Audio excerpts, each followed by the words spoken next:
সকালে ঘুম থেকে উঠেছি অনেকক্ষণ। সকালে টুকিটাকি যা কাজ থাকে সব হয়ে গেছে। বসিয়েছি দুধ, বাবু খাবে হলুদ দিয়ে দুধ আর আমি খাবো চা। ওর বাবা খাবে ড্রাই ফ্রুটস, তো হলুদের ওপর এই দুধটা আমি দিয়ে দিলাম। অল্প একটু দুধ ভর্তি হয়ে যাচ্ছিলো, গ্লাসটা রেখে দিলাম। ওরই মধ্যে জল, এলাচ, তারপরে চা পাতা, গুড় আর সব কিছু দিয়ে দেখো তেজপাতারে দিয়ে ফোটানো হয়ে গেছে। এবার খাবো। গুড মর্নিং, পৃথার গৃহস্থালিতে তোমাদের স্বাগত জানাই। কেমন আছো তোমরা? আমরা মোটামুটি ভালোই আছি। বাবুর শরীরটা একটু খারাপ, কাশি হচ্ছে। দাঁড়াও আমি বলে নিই। এখন ঘড়িতেও 11টার মতো বাজে। এখন আমরা বসেছি নাস্তা করতে। দেখো কি খাচ্ছি আমরা আজকে। বাবু খাচ্ছে এখানে দুধ, বিস্কুট। হাই করে দাও, গুড মর্নিং বলে দাও। গুড মর্নিং বলে দাও। Hi, bye bye, good morning. আর আমি খাবো এখানে চা। এখানে থালা নিয়েছি, মুড়ি খাবো। এক থালা খাবো না, অল্প একটু খাবো। অল্প খাবো। হ্যাঁ, আর এখানে ও খেয়েছে কিশমিশ, ড্রাই ফ্রুটস, ছোলা ভিজিয়েছিলাম, হ্যাঁ, ওগুলোই খেয়েছে। অল্প একটু আছে। আমি খাবো তো। তুমি খাবে? হ্যাঁ, ঠিক আছে। তুমি ড্রাই ফ্রুটস তো খাও না। এবার কি খেয়ে নিই, আবার বাবুকে পড়াবো, তারপর রান্না হবে। দেখো এটা আমার সিদ্ধ করা হয়ে গেছে, মানে জাস্ট হালকা একটুখানি।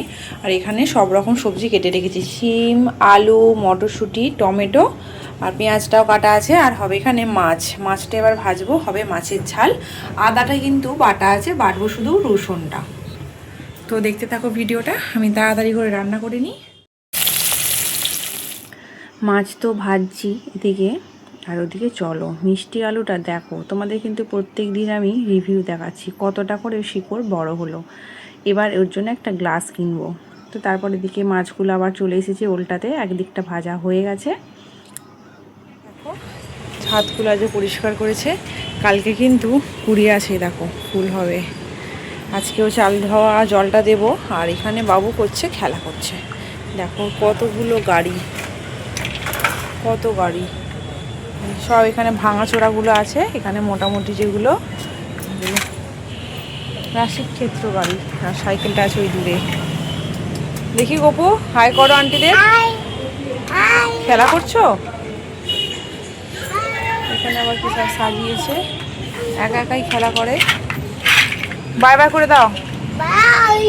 ওয়াটার বটলটা কিন্তু নিয়েই। মশলাটা দেখো একেবারেই কষিয়ে নিয়েছি। অল্প একটু জিরে ফোড়ন দিয়েছি, পেঁয়াজ, তারপরে আদা রসুন বাটা, টমেটো দিয়েছি, আর কিছু এর মধ্যে দিইনি। এবার এইগুলো ভাজবো, ভেজে এটা বাঁধাকপির সাথে করব। আর মাছটা এই মশলাটা তুলেই এতে মাছটা ঝাল করে নেব, একটু ফুটিয়ে নিলেই আমার হয়ে যাবে। তারপরে বাবু গেছে ঘুরতে, বাবু আসলে ওকে স্নান করাবো। তারপর টুকটাক কাজ আছে, দেখতে থাকো। বেরিয়ে পড়েছো? যাচ্ছ কোথায়? ঘুরতে? হ্যাঁ, বলো তোমাদেরকেও নিয়ে যাবো আন্টিরা। হ্যাঁ, চলো।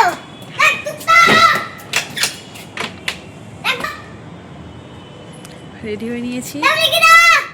পরেছি আজকে এই রেড কালারের শাড়িটা। এটা আমার 2-3 বছর আগেকার পুরানো শাড়ি। শাড়ি তো সেভাবে পরা হয় না, দেশে গেলে আমি পরি, জানো তো। এখানে থাকলে শাড়ি পরা হয় না, তাড়াহুড়ো করে বেরিয়ে যাই। তো যাই হোক, খাওয়া দাওয়া হয়ে গেছে, হঠাৎ করেই রেডি হয়ে বেরিয়ে পড়েছি।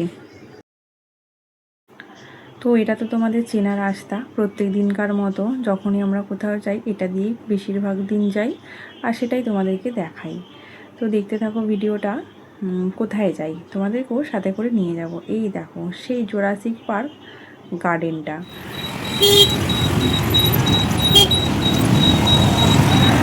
এই সেই কৃষ্ণা নদী আর ব্যারেজ। একদিকে ধরা আছে প্রচণ্ড জল, আর একদিকে অল্প অল্প জলাশয়ের মধ্যে জল। যেই জায়গাগুলো নিচু তাতেই অল্প অল্প আছে জল।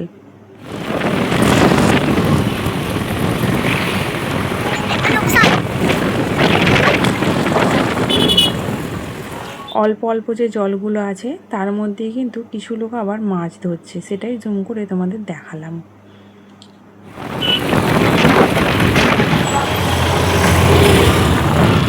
যেই মাছগুলো নদী থেকে ধরে পাচ্ছে ওগুলো কিন্তু এখানে বিক্রি করছে। আর সেই দূরে দেখা যাচ্ছে দুর্গা মন্দিরের পাহাড়টা, ওটা এই পার থেকেই দেখতে পাচ্ছি। তো তারপর মাঠের ওপর দিয়ে যাব। দেখো এটা দক্ষিণ ভারতের মাঠ, মানে কৃষি ক্ষেত আর কি। তো এইগুলো সব হচ্ছে ওই শাক সবজি দিয়েছে, অনেকটা দূর থেকে তো ভালো করে আমি বোঝা যাচ্ছে না, কিন্তু প্রচণ্ড রজনীগন্ধা স্টিক এখানে মানে গাছ বসানো আছে রজনীগন্ধার। তারপর কলা বাগান, দেখো কতগুলো মহিষ সব ঘরে যাচ্ছে, এরা মাঠে খেতে গিয়েছিল। এখানে না খুব একটা গরু পাওয়া যায় না, বেশিরভাগটাই এই মহিষ আমি দেখতে পাই। তো গরু দেখতে পাওয়া যায় এই একদম টাউনের রাস্তায় ঘুরে বেড়ায়, কিন্তু এই গ্রামের দিকে গেলে প্রচুর এখানে মহিষ চাষ হয়। আমাদের দেশে যেমন গরুটাই বেশি হয়। ওই দূরে যে মন্দিরটা দেখা যাচ্ছে ওই মন্দিরটাতেই আমরা এসেছি। অনেক দিন আগে এসেছিলাম, প্রায় 6 মাস পর, তারপরে আবার এলাম। এটা কৃষ্ণা নদীরই একটা শাখা। প্রচণ্ড হাওয়া দিচ্ছে, দেখো আমরা এখানে হাত পা ধোবো, ধুয়ে তারপরে যাব মন্দিরের ভেতরে।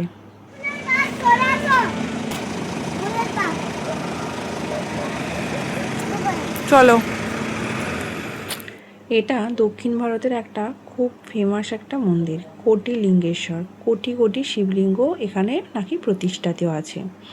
তো যাই হোক, ভেতরে ঢুকে গেলাম। এটা এই মন্দিরটা দুটো গেট আছে, এই দিকে একটা গেট আছে, সেই সোজা রাস্তাটা যাচ্ছে ওই দূরে সেই মাথায় একটা গেট আছে, দুটো গেট।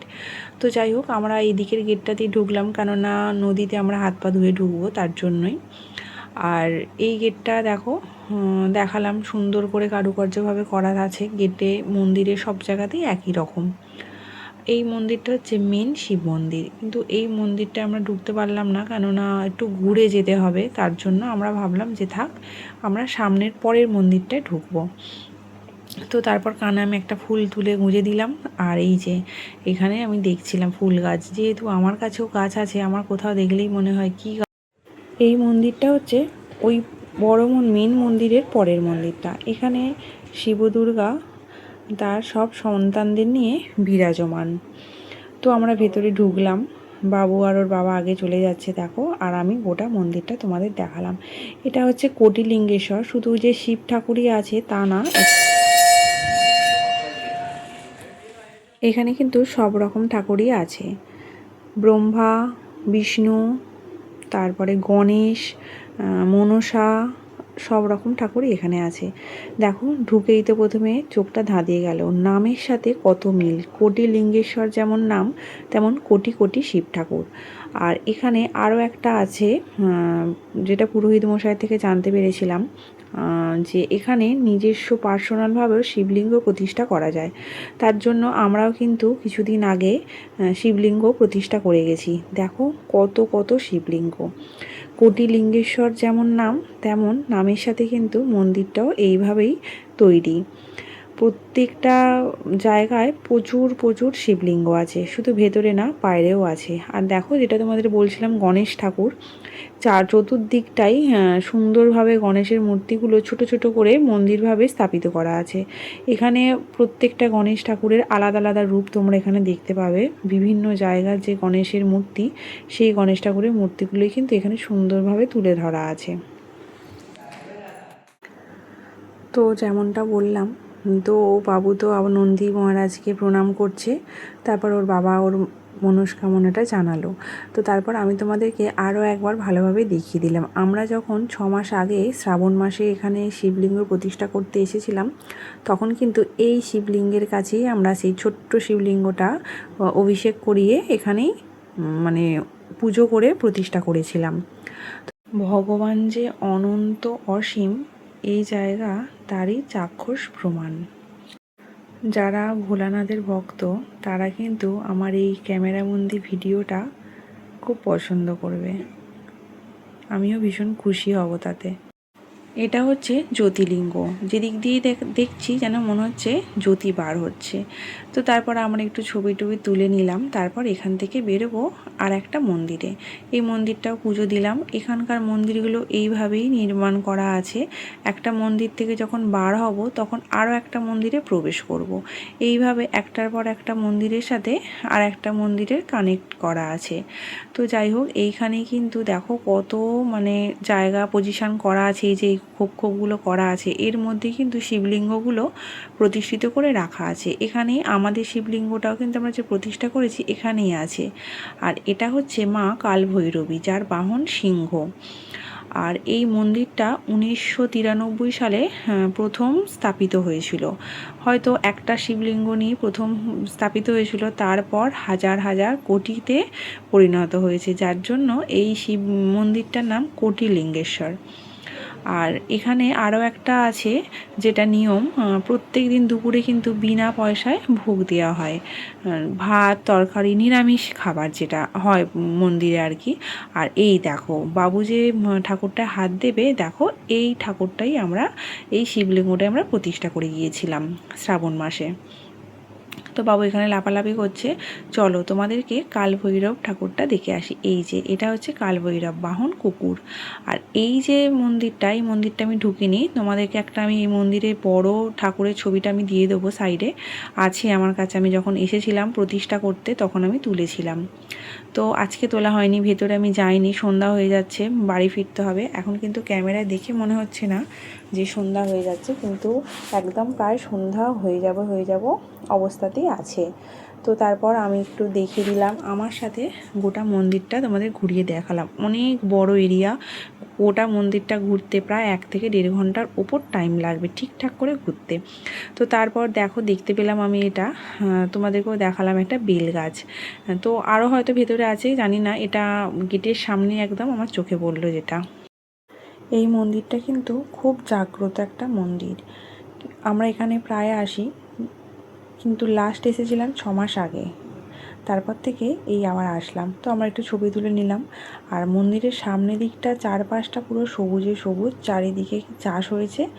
দেখো এগুলো কিন্তু ভুট্টা বাড়ি, ভুট্টা চাষ হয়েছে। তারপরেই দেখো এই কুকুরটা কিন্তু আমাদেরকে অনেক দিক থেকে বাঁচিয়েছে, অনেক বাঁদর ছিল, সেই বাঁদরগুলোর হাত থেকে আমাদেরকে বাঁচিয়েছে।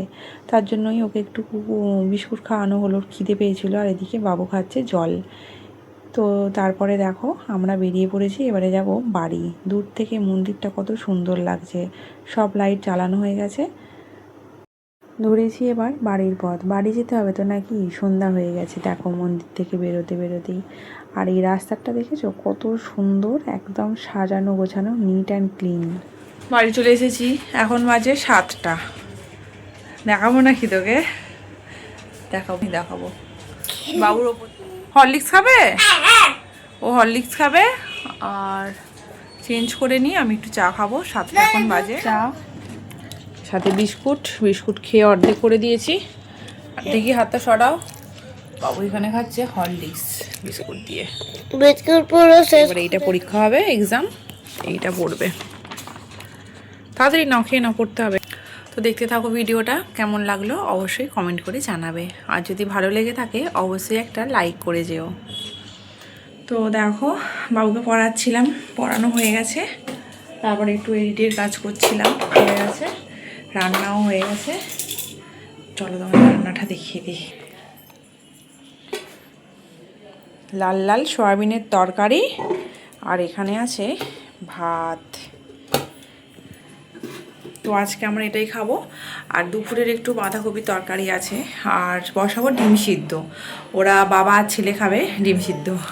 ভিডিওটার বেশি বড় করব না, আজকের ভিডিওটা এখানেই শেষ করব। সারাদিন এদিক ওদিক প্রচুর ব্যস্ততার মধ্যে কেটেছে। যদি তোমাদের ভিডিওটা ভালো লাগে অবশ্যই একটা লাইক করো, চ্যানেলটা কিন্তু অবশ্যই সাবস্ক্রাইব করো। কেমন লাগলো ভিডিওটা সেটা কিন্তু অবশ্যই কমেন্ট বক্সে এসে জানিও। দেখা হবে নতুন আর একটা ভিডিওয়। সবাই ভালো থাকবে, সুস্থ থাকবে, সাবধানে থাকবে। দেখা হবে পরের আর একটা নতুন ব্লগে। Good night.